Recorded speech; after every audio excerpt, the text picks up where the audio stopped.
الحمدللہ رب العالمین والصلاة والسلام علی رسولہ الکریم وعلی آلہ واصحابہ اجمعین اما بعد واعوذ باللہ من الشیطان الرجیم بسم اللہ الرحمن الرحیم شہر رمضان الذی انزل فیہ القرآن ھدی للناس وبینات من الھدی والفرقان بسم اللہ الرحمن الرحیم رب اشرح لی صدری ویسر لی امری واحلل عقدۃ من لسانی یفقہوا قولی۔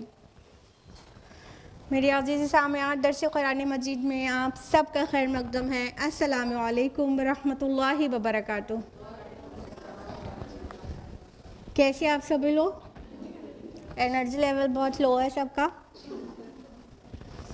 خیریت سے ہیں آپ لوگ؟ الحمدللہ۔ اللہ تعالیٰ آپ سب کو اچھا رکھے، ہدایت اور صراط مستقیم پر رکھے۔ اللہ تعالیٰ دنیا اور آخرت دونوں میں کامیابی، عزت اور سربلندی نصیب کرے، آمین آمین۔ جزاک اللہ خیر۔ درس قرآن مجید میں لاسٹ ویک کون سی سورہ سٹارٹ ہوئی ہے؟ سورہ الانبیاء۔ تو لاسٹ ویک ہم لوگوں نے کتنی آیات تفصیل سے جان لیا تھا؟ کریکٹ، 5 آیات ہم لوگوں نے انٹروڈکشن کے علاوہ جان لیا تھا۔ تو ابھی آیت نمبر 1 to 5 کا کوئک ریویژن ہوگا، دین آیت نمبر 6 آنورڈز ہم لوگ تفصیل سے جانیں گے۔ اعوذ باللہ من الشیطان الرجیم، بسم اللہ الرحمن الرحیم۔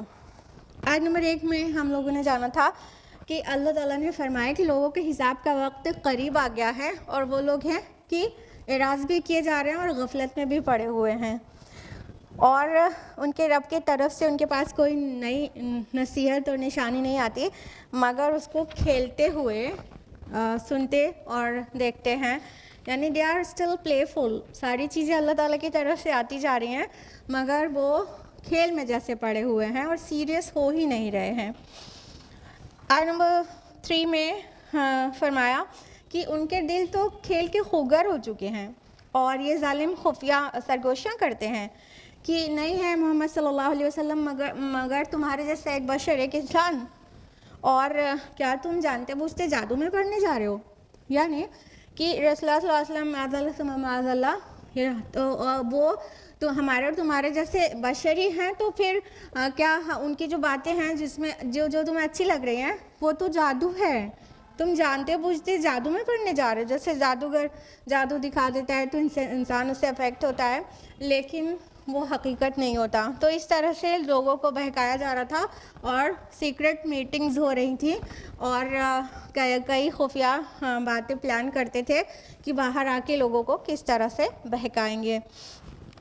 آیت نمبر 4 and 5 میں ہے کہ اللہ تعالیٰ کے رسول صلی اللہ علیہ وسلم فرماتے کہ میرا رب تو سب جانتا ہی ہے، جو کچھ آسمانوں اور زمین میں ہے تو وہ تو سننے والا اور جاننے والا ہے، یعنی ان کی جتنی بھی سیکرٹ میٹنگز ہیں وہ کرنا وہ کر لیں، میرے خلاف چالیں چل لیں، جو کچھ بھی کر لیں، میرا اللہ تو جانتا ہی ہے یہ کیا سیکرٹ پلاننگ کریں گے۔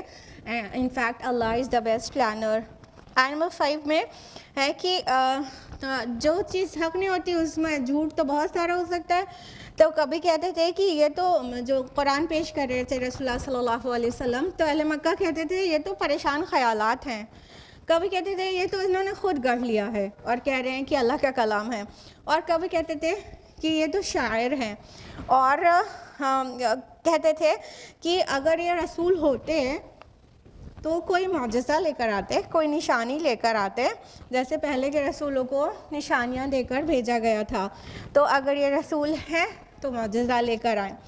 کہنے کا مطلب رسول اللہ صلی اللہ علیہ وسلم کو جھٹلانے کے لیے وہ ٹائم ٹو ٹائم کوئی جو پلاننگز کرتے تھے تو ایک پلان سیٹ کر کے آتے تھے، ابھی باہر جا کے کہیں گے وہ بھی ملے گا، یہ شاعر ہے۔ کبھی کہتے تھے کہ ہم جا کے کہنا ہے ہم سب سے کہ یہ مجنون ہے، کبھی کہتے تھے کہ یہ تو مطلب انہوں نے خود گڑھ لیا ہے۔ مطلب جھوٹ کی تو کوئی لمٹ ہی نہیں ہوتی نا، اتنی طرح کی باتیں بنانا اٹ سیلف شو کر رہا ہے کہ یہ باتیں جھوٹ تھیں، اور یہ ان کے صرف آرگیومنٹس تھے لوگوں کو بہکانے کے لیے، تاکہ کوئی رسول اللہ صلی اللہ علیہ وسلم کی بات کو غور سے نہ سنے، اور کیونکہ وہ جانتے ہی تھے قرآن کتنا متاثر کرتا ہے لوگوں کو، تو اسی وجہ سے بہکا رہے تھے. تو کہہ رہے تھے کہ اگر رسول ہوتے تو معجزہ لے کر آتے, یعنی وہ اس کو دلیل بنا رہے تھے جھٹلانے کی کہ یہ معجزہ تو دکھا نہیں رہے, تو اس کا مطلب یہ جھوٹے رسول ہیں, معاذ اللہ ثم معاذ اللہ. یہاں تک وہ تھا لاسٹ ویک. اب ہم لوگ بڑھتے ہیں آیت نمبر 6 کی طرف, جس سے ہم لوگ آج سے کنٹینیو کریں گے اور تفصیل سے جانیں گے. آیت نمبر 6, اعوذ باللہ من الشیطان الرجیم, بسم اللہ الرحمن الرحیم. ما آمنت قبلہم من قریۃ اہلکناہا, نہیں ایمان لائی کوئی بستی ان سے پہلے جس کو ہم نے ہلاک کیا. افہم یؤمنون, تو کیا یہ لوگ ایمان لے آئیں گے؟ یعنی ان سے جو انہوں نے جو مطالبہ کیا تھا کہ اگر آپ سچے رسول ہوتے تو کوئی معجزہ لے کر آتے, اور پچھلے رسولوں کو تو معجزہ دیا گیا تھا, تو اس کا جو جواب دیا گیا ہے ایک بہت مختصر سے فقرے میں بہت گہری بات کہہ دی گئی ہے, جس کے ایک نہیں تین معنی نکل رہے ہیں. کہ جو ہٹ دھرم ہوتے ہیں وہ نشانیاں دیکھنے کے بعد بھی ایمان نہیں لاتے ہیں, یعنی جس کو نہیں ماننا ہے وہ ایک نہیں 1000 نشانیاں دکھا دیا جائے, جیسے کہ حصے معجزات مانگ رہے تھے, حصے معجزات بالفرض دکھا بھی دیے گئے ہوتے تو بھی ان کو نہیں ماننا تھا. دوسری بات یہ کہ جو معجزات کی وہ ڈیمانڈ کر رہے ہیں, تو اگر معجزات آ گئے, یعنی وہ حصے معجزہ جو مانگ رہے ہیں انہیں دکھا دیا گیا, تو ان کو مہلت تو پھر اس کے بعد ملے گی نہیں, اس کے بعد تو ہلاک کر دیے جائیں گے. کیونکہ جو پچھلی قومیں تھیں جنہوں نے رسولوں کو جھٹلایا معجزات دکھانے کے بعد بھی, تو وہ بچے نہیں, وہ سب کے سب ہلاک ہو گئے. اور تیسری بات یہ کہ ان کو تو حال اس پر اللہ کی مہربانی اور اس کی رحمت کا احساس کرنا چاہیے کہ ان کے انکار کرنے کے بعد بھی اور معجزات کی ڈیمانڈ کرنے کے بعد معجزات نہیں دکھائے جا رہے ہیں, کیونکہ جیسے ہی معجزات دکھایا جاتا اتمام حجت ہو جاتی تو یہی ہلاک ہو جاتے نا. تو معجزات کا آن ڈیمانڈ نہیں دکھایا جانا یہ اللہ تعالیٰ کی رحمت اور مہربانی ہے. تو اس لیے یہ معجزات کی ڈیمانڈ جو کر رہے ہیں وہ کرنے کے بجائے پچھلی قوموں کو دیکھ لیں, ان کو معجزات دکھائے گئے تھے تو کون سا وہ ایمان لے آئے تھے؟ افہم یؤمنون, جو یہ لوگ ایمان لے آئیں گے. معجزہ دیکھنے کے بعد کیا آل فرعون ایمان لے آئے تھے؟ نہیں لائے تھے. سمود نے تو اپنے ڈیمانڈ پر مطلب جو ان معجزہ کہا تھا وہ چیز ان کی ڈیمانڈ پر وہیں کے وہیں دکھا دی گئی, کہ انہوں نے کہہ دیا کہ ہم مطلب صالح اگر آپ سچے ہیں تو یہ چٹان سے ابھی جو ہے حاملہ اٹھنی برآمد کر کے دکھائیے. انہوں نے اللہ سے دعا کی صالح علیہ السلام نے, اور اللہ تعالیٰ نے ان کی ڈیمانڈ والا معجزہ ان کو آن دا اسپاٹ دکھایا کہ چٹان میں شگاف ہوا, وہ پھٹی اور ایک اٹھنی برآمد ہو گئی جو کہ حاملہ تھی, جس کو اللہ تعالیٰ نے ناقۃ اللہ کہا, اللہ کی اٹھنی. تو کیا سمود ایمان لے آئے تھے؟ نہیں لائے تھے. تو جو پچھلی قومیں تھیں وہ معجزات مانگتی بھی اور انہیں دکھا بھی دیا جاتا, تو کون سا ایمان لے آ رہے تھے وہ لوگ جو یہ لوگ ایمان لے آئیں گے؟ یعنی جو نفسیات ہے وہ سارے کفار کی, سارے مکذبین کی سیم ہی ہے نا. جو سائیکالوجی ہے it is same for all دا ڈسبلیورز نا. کوئی بھی کسی بھی دور کا کافر ہو, کسی بھی دور کا تکذیب کرنے والا ہو, سائیکالوجی از سیم نا سب کی. تو کیسے یہ لوگ کہہ رہے ہیں کہ ہم کو معجزہ دکھا دیا جائے تو ہم آپ کو سچا رسول مان لیں گے؟ نہیں, معجزات دکھانے کے بعد بھی ایمان نہیں لائیں گے, یہ بات طے ہے. اور اللہ تعالیٰ نے یہاں پر یہ آرگیومنٹ دیا ہے کہ پچھلی قومیں جو تھیں وہ بھی تو ہلاک ہوئی ہیں, تو معجزہ دیکھنے کے بعد ہی ہلاک ہوئی ہیں. تو کیا یہ لوگ ایمان لے آئیں گے؟ بلکہ ہلاک نہیں ہو رہے. اس پر ان کو اللہ کا شکر کرنا چاہیے کہ معجزہ دکھا دیا جاتا تو اتمام حجت ہو جاتی, اور پھر انہیں موقع نہیں دیا جاتا اور پھر یہ ہلاک ہو جاتے. آیت نمبر 7, فَمَا أَرْسَلْنَاكَ قَبْلَكَ إِلَّا رِجَالًا نُوحِي إِلَيْهِمْ فَاسْأَلُوا أَهْلَ الذِّكْرِ إِن كُنتُمْ لَا تَعْلَمُونَ. اور اے نبی صلی اللہ علیہ وسلم, ہم نے نہیں بھیجا آپ سے پہلے مگر مردوں کو ہی, یعنی بطور رسول بنا کر ان کی طرف ہم وحی کرتے تھے.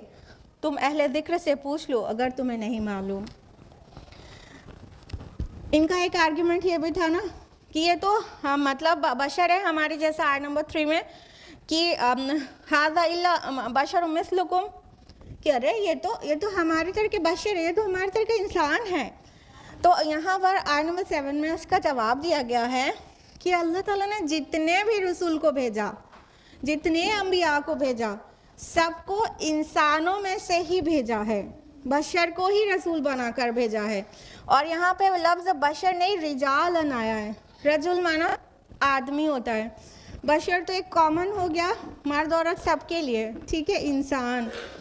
لیکن رجل مینس آدمی, تو یہ بھی کہا جا رہا ہے کہ انسان ہی تھے لیکن یہاں آدمی کہہ دیا گیا. اس سے ایک پوائنٹ اور نکل کر آ رہا ہے کہ اللہ تعالیٰ نے عورتوں میں مطلب پروفیٹہڈ کبھی نہیں رکھی ہے, عورتوں کو نبوت اور رسالت سے سرفراز کبھی نہیں کیا گیا ہے. تو یہاں پر جواب دیا جا رہا ہے کہ یہ لوگ کہتے ہیں بشر, آپ تو ہماری طرح بشر ہیں, ہماری طرح کھاتے ہیں پیتے ہیں, ہماری طرح بازاروں میں گھومتے ہیں, اور ان کو ہم رسول مان لیں, ایسے کیسے مان لیں؟ تو اللہ تعالیٰ فرما رہے ہیں کہ اے نبی, پہلے ایڈریس تو رسول سے اپنے کر رہے اللہ پاک, اور اسی آیت میں آگے ایڈریس کفار سے بھی کر رہے ہیں. پہلے تو اپنے رسول سے کہا کہ اے نبی, ہم نے آپ سے پہلے جتنے رسولوں کو بھیجا ہے سب آدمی ہی تھے, سب بشر ہی تھے, سب انسان تھے اور مرد تھے. اور پھر کہا کہ تم اہل ذکر سے پوچھ لو اگر تم نہیں جانتے. فَاسْأَلُوا أَهْلَ الذِّكْرِ إِن كُنتُمْ لَا تَعْلَمُونَ, اگر آپ نہیں جانتے تو اہل ذکر سے پوچھ لیجئے. یعنی یہاں اہل ذکر سے مین مراد اہل کتاب ہیں. یہاں پیپل آف ریمبرنس مین کون ہے؟ پیپل آف دا بک, یعنی یہود اور نصارہ. ان کے پاس تو کتابیں آئیں جتنی, وہ پیپل آف دا بک کہلاتے ہیں. تو تورات اور انجیل, تو اہل تورات اور اہل انجیل سے پوچھ لو نا کہ ان کے رسول بھی آدمی ہی تو تھے, ان کے رسول بھی تو بشر ہی تھے. موسیٰ علیہ السلام واز اے مین, ہاں, عیسیٰ علیہ السلام واز اے مین, ٹھیک ہے, وہ ہیومن بینگ تھے, وہ آدمی تھے. تو اس سے پہلے جتنے بھی رسول آئے جن پر اہل کتاب ایمان رکھتے ہیں, اور یہ اہل مکہ سے خطاب ہے نا, تو جو یہ عرب کے لوگ تھے جو یہ بنو اسماعیل سے تھے, اور یہ بھی کہتے تھے ہم دین ابراہیمی پر ہیں. حالانکہ انہوں نے دین ابراہیمی کی بینڈ بجا دی تھی, سب کو معلوم ہے خانہ کعبہ کے اراؤنڈ طواف کس طرح کرتے تھے, کہاں دین ابراہیمی اتنا پاک, اور کہاں یہ برہنہ طواف کرتے تھے, اور اللہ کے ذکر کی جگہ پہ سیٹیاں اور تالیاں بجاتے تھے. تو دین ابراہیمی کی بینڈ بجائی تو تھی, لیکن کہتے تو تھے نا کہ ہم دین ابراہیمی پر ہیں. تو تم خود جان لو کہ ابراہیم علیہ السلام بھی بشر تھے, تم کیسے دین ابراہیمی پر تھے؟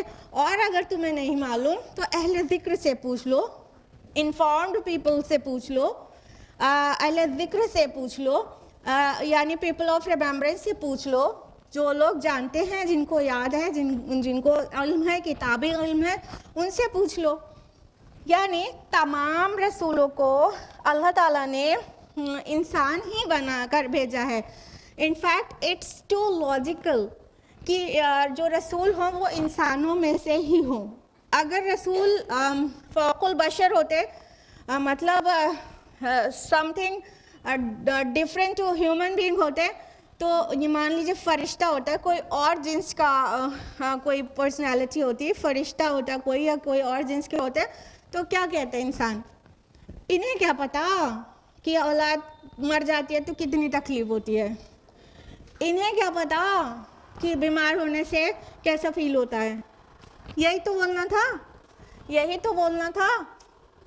تو رسولوں کو جن کی ہدایت کے لیے بھیجا گیا انہیں کی جنس میں سے سلیکٹ کیا گیا, تاکہ وہ سارے بشری تقاضوں کو وہ خود محسوس کریں اور اپنی زندگی کو گزار کے دکھائیں کہ ہاؤ ٹو لیو لائف. اور اسی جسم میں یہ سب کچھ ممکن ہے. نمازوں کی پابندی بھی, روزے رکھنے کی صحبت بھی برداشت کرنا, رشتہ داروں کے حقوق بھی ادا کرنا, پڑوسی کے حقوق بھی ادا کرنا, اور ان سبھی میں اللہ تعالیٰ کو بھول نہیں جانا,